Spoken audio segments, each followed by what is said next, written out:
राम राम मंडळी. नमस्कार मित्र हो. आज आपण पटकन बघून घेऊ की आजच्या इंडियन एक्सप्रेस मध्ये काय महत्वाचं आहे ते.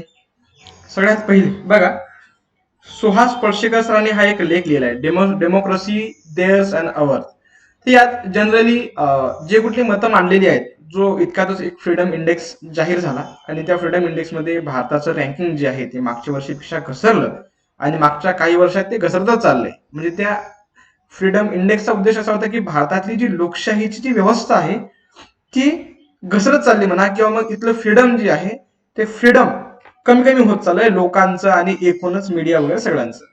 सो जनरली हा लेख पूर्ण सरकारच्या अपोज मध्ये बोलणार आहे आणि वी आर म्हणजे आपण पुढे जाऊन ऍज अ सिव्हिल सर्वंट म्हणून काम करणार आहोत.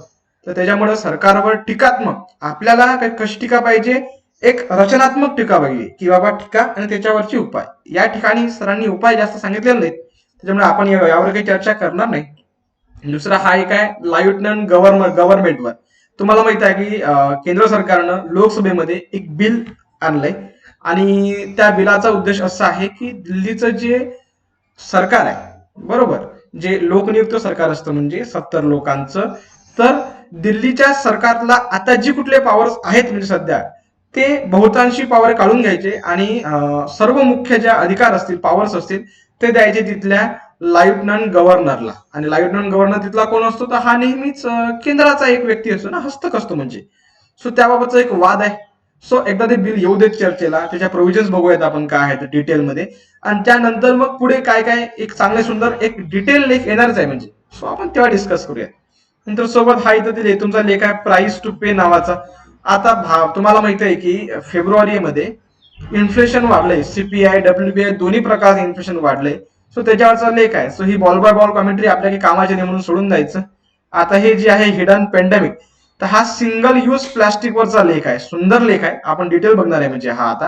हा बिलीव्ह अगेन्स्ट हेट. आता हे काय की वेगवेगळ्या धर्मियांचे जातीचे लोक राहतात म्हणजे, आणि अशा वेळेस प्रत्येक धर्मियांचं जातीचं समाजाचं जो स्वतःची एक फेथ असतो, विश्वास असतो, तो जपला गेला पाहिजे. याच्यासाठी युनायटेड नेशनची एक मुवमेंट आहे F4R म्हणून.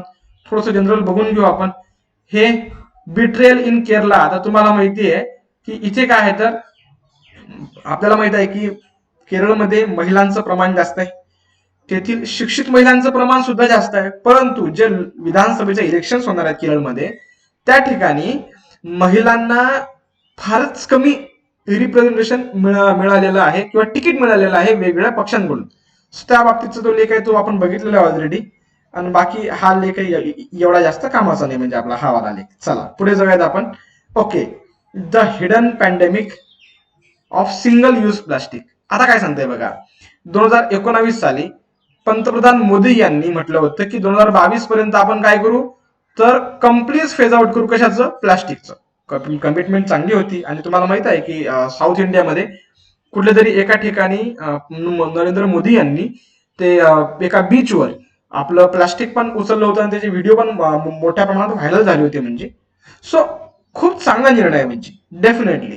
आणि सोबतच युनायटेड नेशनची UNEP जी संघटना आहे, जी जगातील पर्यावरणाबाबत एक वेगवेगळे सेमिनार्स अरेंज करत असते, दरवर्षी एक कॉमन कॉन्फरन्स आयोजित करत असते म्हणजे, यांनी सुद्धा जे रिव्हर्स आहेत किंवा ओशन्स आहेत येथे यामध्ये जे प्लास्टिकचं पॉल्युशन वाढत चाललेलं आहे म्हणजे, तर त्याबाबत UNEP सुद्धा मोठ्या प्रमाणात काम करते.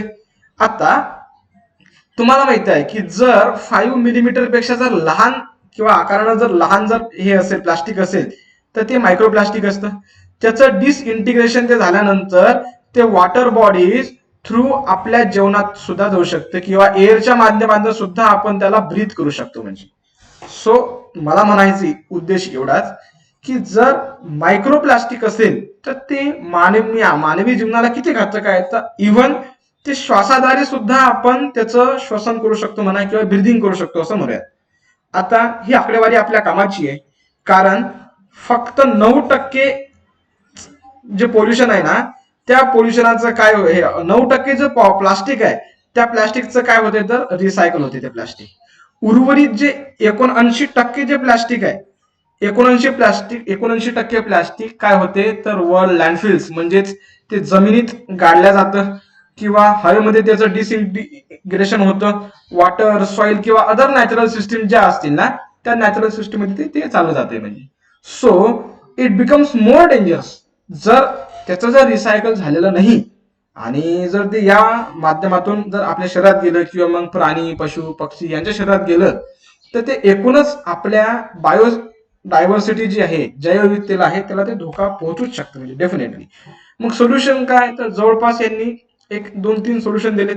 एक सोल्युशन आहे की तुमचं वेस्ट कलेक्शन व्हायला पाहिजे, म्हणजे ते जे प्लास्टिक वेस्ट आहे याचं कलेक्शन व्हायला पाहिजे, सोबतच त्याचं सेग्रिगेशन व्हायला पाहिजे. म्हणजे गोष्ट कशी असते की प्लास्टिक आहे, परंतु प्लास्टिक तर हजारो प्रकारचे असतील ना, प्लास्टिकच्या पॉलिथिन्स आहेत, प्लास्टिकच्या बॉटल्स आहेत आणि इतरही प्रकारचे काही प्लास्टिकचे ते पेपर्स वगैरे असतील.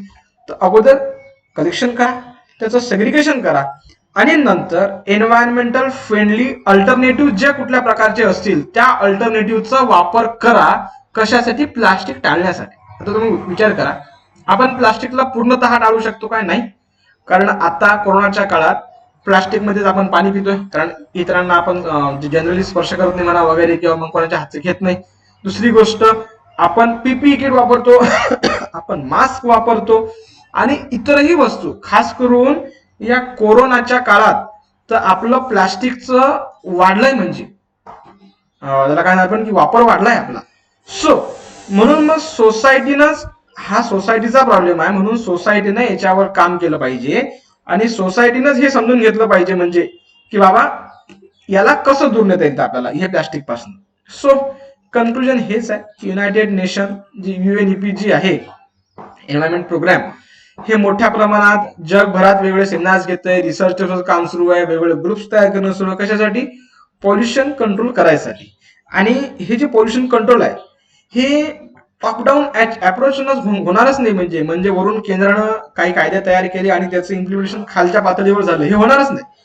हे बॉटम अप्रोच आहे, लक्षात घ्या. म्हणजे अगोदर लोकल लेवल, लोकल नंतर रिजनल लेवल आणि रिजनल नंतर नॅशनल लेवल, या तीनही पातळ्यांवर काम जर केलं तरच कुठलीही गोष्ट का असो ना ती अचीव करायसाठी बॉटम अप अप्रोच असणं, लोकांचा सहभाग असणं, लोकांची विचारधारा बदलणं सक्त गरजेचं आहे.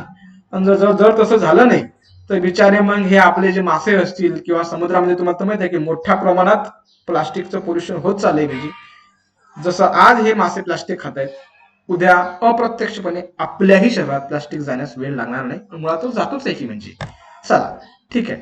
आता हा आहे तुमचा जी आपली 52nd अमेंडमेंट झाली होती, बरोबर, 1985 साली, पक्षांतर बंदी कायद्याविषयीचा, त्याच्याविषयीचा हा लेख आहे म्हणजे आपला.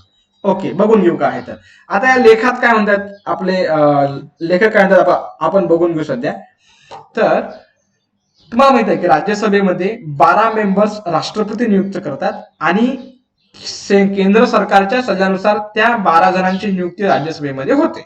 आणि ती लोक एक तर लिटरेचर, सायन्स, आर्ट आणि सोशल सर्व्हिस या विषयामध्ये ती लोक यांनी भरपूर काम केलेलं असतं. आणि अशा वेगवेगळ्या क्षेत्रातील लोकांचं ज्ञान, त्यांचा अनुभव, याचा फायदा राज्यसभेचं डिस्कशन अधिक फ्रुटफुल होण्यासाठी व्हावा म्हणून या 12 जणांची नियुक्ती केली जाते. म्हणजे सो मग आता या लोकांना संपूर्ण अधिकार असतात जे लोकसभेचे किंवा राज्यसभेच्या इतर खासदारांना असतात. फक्त एकच अधिकार या नॉमिनेटेड मेंबर्सना नसतो आणि तो म्हणजे काय, तर ते वोट करू शकत नाही प्रेसिडेंटच्या इलेक्शनच्या वेळेस. समजलं तुम्हाला की हा, प्रेसिडेंटला जेव्हा त्यांच्यावर महाभियोगाचा खटला बाहेर प्रेसिडेंटवर, तेव्हा हे नॉमिनेटेड मेंबर सुद्धा वोट करू शकतात, परंतु जेव्हा इलेक्शन होणार असेल यांचं प्रेसिडेंटचं, तेव्हा ते वोट करू शकत नाही. आता याच 52व्या घटनादुरुस्तीनुसार 1985 साली 10वं शेड्यूल ऍड करण्यात आलं लोकसभेच्या आपल्या राज्यघटनेत. सो तुम्हाला ते माहिती पाहिजे की नेमकं 10वं 10th शेड्यूल कशाबाबत आहे म्हणून, तर तो आहे तुमचा अँटी डिफेक्शन लॉ, म्हणजेच पक्षांतर बंदी कायदा. चला पुढे जाऊयात. म्हणजे आता तो कायदा काय आहे, तर कायदा आहे कारण 1900 जवळपास 70-80च्या दशकात काय झालं होतं की मोठ्या प्रमाणात लोक एका पार्टीवरून निवडून यायचे आणि नंतर निवडून आल्यानंतर म्हणजे मंत्रिपदासाठी म्हणा किंवा इतर लाभापोटी या पार्टीतनं त्या पार्टीत जम्प करायची, त्या पार्टीतनं त्या पार्टीत. सो आयाराम गायाराम ही टेक्निक सुरू होती. म्हणजे सो अशामुळे काय व्हायचं की राजकीय स्थिरता हे धोक्यात आली होती आणि कुठल्याही पक्षाला शेवटपर्यंत आपलं 5 वर्षाचं सरकार चालेल की नाही यावर साशंकता होती. म्हणूनच मग 1985 राजीव गांधींच्या काळात हा कायदा आणला गेला होता. म्हणजे सो आता पक्षांतर बंदी कायद्यामध्ये काय येते की जर एखाद्या व्यक्तीनं 3 पातळ्यांवर त्याला काढता येऊ शकते किंवा 3 घटनांवर त्याला काढता येऊ शकतं. एक तर तो आला एका पक्षाच्या तिकिटावर निवडून, समजून घ्या तो ए या पक्षाच्या तिकिटावर निवडून आला आणि इलेक्शन नंतर जर त्यानं बी या पक्षात प्रवेश केला किंवा तिकडे गेला, तो दुसऱ्या पक्षात गेला, तर त्याचं जे सभासदत्व आहे त्या याचं सभासदाचा त्या विधानसभेचं किंवा मग लोकसभेचं किंवा राज्यसभेचं सुद्धा किंवा विधान परिषदेचं ते रद्द होईल. सोबतच जर त्यानं व्हॉलंटरीली म्हणजे स्वतःहून जर त्यांनी त्या सभागृहाचं सदस्यत्व सोडलं तरीही त्यावर अँटी डिफेक्शन म्हणजे पक्षांतर बंदी कायदा लागू होतो. किंवा जे पक्षानं जे सांगितलेलं आहे की बाबा या कायद्यावर किंवा या घटनेवर अशा पद्धतीनं वोटिंग करायचं आणि जर त्या पक्षाच्या कुठल्याही सदस्याने पक्षानं सांगितलेल्या निर्देशनाविरोधात जर त्यानं कृती केली, वोट केलं, मत केलं तर त्याला सुद्धा काढता येतं. हा झाला तुमचा ऍक्शन नंबर 1.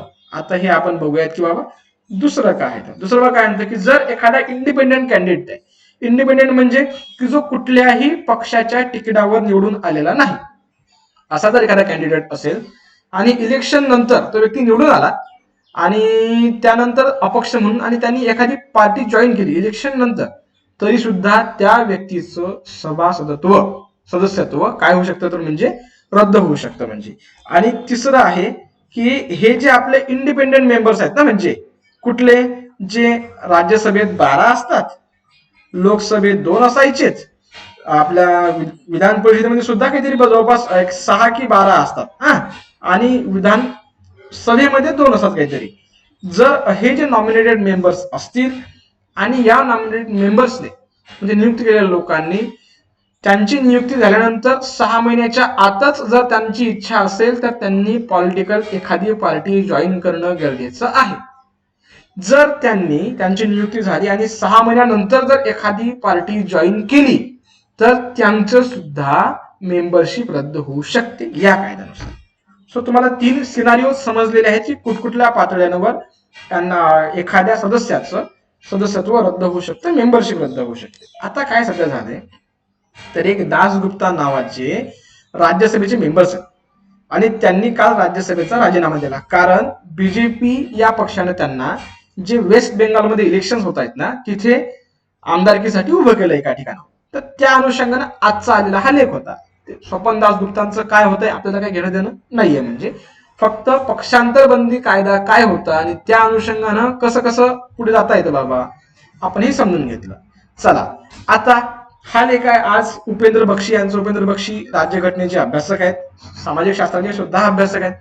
यांनी एका चळवळीची चर्चा केलेली आहे जी चळवळ आपल्या कामाची आहे. तिचं नाव आहे united nation movement of faith for rights. So ही जी मुवमेंट आहे ना म्हणजे फेथ फॉर राईट्स ही जी चळवळ आहे, ही चळवळ आपल्याला ऍज अ एसे मध्ये कुठतरी कोट करायसाठी किंवा मग कुठं इंटरव्ह्यू मध्ये कोट करायसाठी किंवा मग GS4 इथिक्स आणि GS2 म्हणजे खास करून जिथं राज्यघटनेसंबंधी प्रश्न पडतात वगैरे वगैरे, तर या ठिकाणी हे कोट करता येऊ शकतं. म्हणून मग युनायटेड नेशनची फेथ फॉर राईट्स मुवमेंट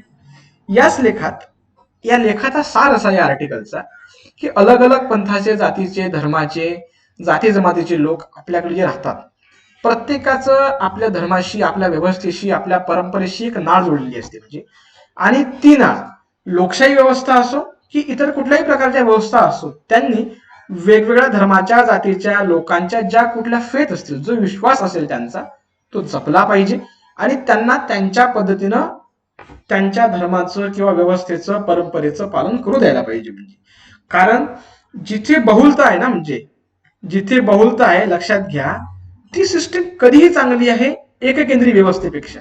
म्हणजे विचार करा की आज आपण नेहमी पाकिस्तानचं उदाहरण देतो. पाकिस्तानमध्ये बहुसंख्याक कोण आहेत? मुस्लिम आहेत, परंतु तिथे राजकीय व्यवस्था पहा किती दुर्धर आहे. म्हणजे असं वाटतं की जणू की त्याला कॅन्सर झालाय. म्हणजे सो अशा पद्धतीचं कॅन्सर कुठल्याही देशाला होऊ नये म्हणून प्लुरॅलिझमला म्हणजेच बहुलतावादाला जास्तीत जास्त प्रमोट करण्यासाठीची ही सगळी व्यवस्था आहे. आणि साहजिक आहे ना की मोहनदास गांधी म्हणतातच की जी नरसिंहराव मेहता यांची जी एक प्रार्थना आहे, वैष्णव जनतो तेने कहिये जो पीड पराई जाने रे, म्हणजे असा व्यक्ती हा सगळ्यात महान असतो की त्यालाच वैष्णव, त्यालाच देव म्हटलं पाहिजे की जो इतरांचं दुःख जाणतो. आणि या लेखाचं म्हणणंच हे आहे की इतरांचं दुःख म्हणजे काय, तर त्यांच्या परंपरा रीतीभाती त्यांना त्यांचं पालन करू द्यात म्हणजे. सो आपलं यजुर्वेद पण तेच सांगतंय. आपल्या वेदांमध्ये काय सांगतंय आपलं यजुर्वेद, बघा बरं इथं खाली की unto heaven be peace, unto the sky and the earth be peace, peace be unto the water, unto the herbs and trees be peace. म्हणजेच जर आपण जग शांत ठेवा, जग शांत राहू शकतं, म्हणजेच काय तर स्वर्ग शांत राहू शकतो, आकाश शांत राहू शकतं, नंतर आपलं पृथ्वी शांत राहू शकते, पाणी शांत राहू शकतं, झाडं व औषधी वनस्पती सगळ्यात शांत राहू शकतात. कधी, जर आपण एकमेकांची शांतता जोपासण्याचं काम केलं किंवा एकमेकांचं दुःख अत्यंत योग्य पद्धतीने हँडल केलं तर. आणि ते कधी होईल, जेव्हा तुमचे रिलिजियस फेथ असतील म्हणा किंवा कुठल्याही प्रकारच्या इतरांच्या फेथ श्रद्धा असतील, त्या जर अनडेमोक्रेटिक नसतील किंवा मग तार्किक म्हणजे इररॅशनल नसतील, तर त्याचं पालन पोषण करण्याची जी एक वातावरण असतं ते वातावरण खुलं करून दिलं पाहिजे, असं उपेंद्र बक्षी यांचं म्हणणं आहे. सो आजचं एडिटोरियल डिस्कशन संपलं. आपण भेटूया उद्या पुन्हा नवीन डिस्कशन. तोपर्यंत धन्यवाद.